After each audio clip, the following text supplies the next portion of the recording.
Welcome to Around the Cube with Mitch Damon.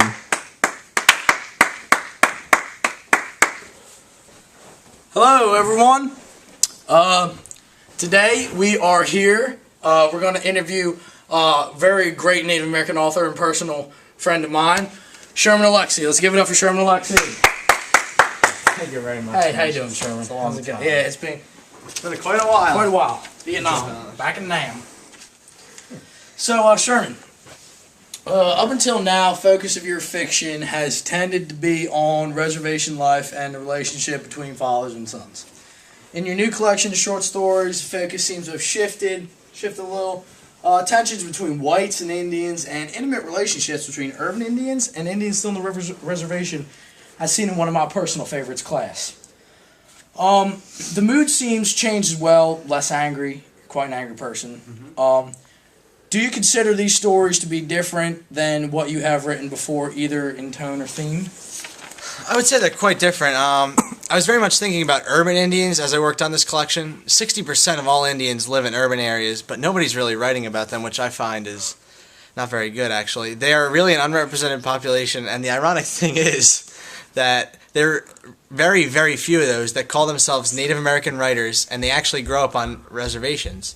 And yet most of their work is about reservations, which is kind of ironic. But as someone who grew up on a reservation personally, I'm tired of it, and I'm exhausted. All right, very good, Sherman. Unlike the other stories in this book, The Sin Eaters, in which the U.S. government moves Indians to internment camps for medical experimentation. It's bad, I'm sorry for what us whites did to you. This struck me as a sinister and otherworldly. How did this story originate? Well, it originated by me getting experience, and I really got the gist of that war, and I was really, in some sense, it was a failed novel because it was literally too dark, and it was hard to maintain that such dark tone throughout the whole novel. And I don't think anybody could have made it through. I really liked its tone, but I placed the story in the middle of the collection because it's so different from the others, and it acts as a nice counterweight, if you know what I mean. Very good. You're intelligent. You base many of your stories on the Spokane Reservation in Wellpinit, Washington. It's where you grew up. Yeah, of course. Well, yeah. How have people on the reservation reacted to your work? I think some people, there's been an effort to paint me as a negative figure in writing, and just not because of completely about the writing, though. It's more the people who loved me when I was 7 years old love my books, and the people who didn't like me when I was 7 don't really like my books. It's just a simple fact of when I grew up, they didn't like me.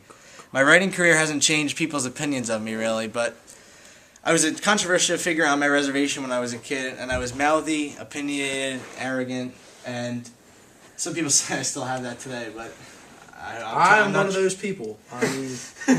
You sound like a brat when you were a kid. Yeah. You're a brat now. That's what some people were saying. But nothing really has changed. The funny thing is people love the movie that I made, Smoke Signals. And even though those people didn't like my books, they really enjoyed the movie. And so the power of the film really Were you in the revealed movie? that. No, I was not. You were not in the I movie. was not in the No. movie. You're a handsome man. Well, thank you. No problem. Are Indians pressured by the marketplace to write certain kinds of stories? First, let me ask you, are there many Native American writers today?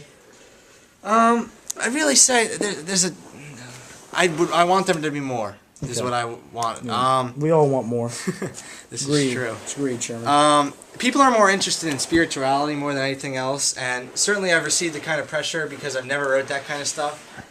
But there are a lot of people out there that are really selling spirituality, and I kind of wanted to give that to them.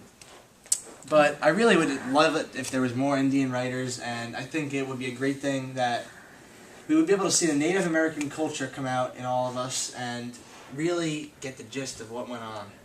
It's not all about you, Sherman.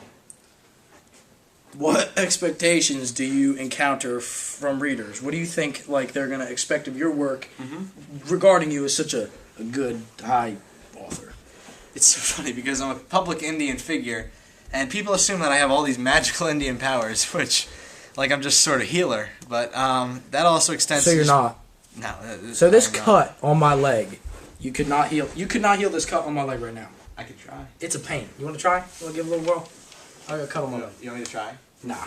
Another episode. Another time. But anyway, this also extends to being a writer in general.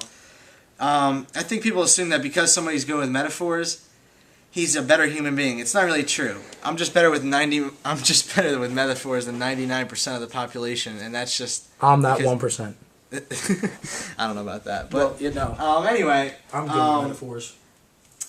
Just because I'm better at metaphors than 99% of the population doesn't make me like magical. It just makes me really smart, and I thank that to my education at Washington State, and just. All right, well, Sherman, that is all the time we have for today. So I'd like to say thank you and get out. Have a good one, bud.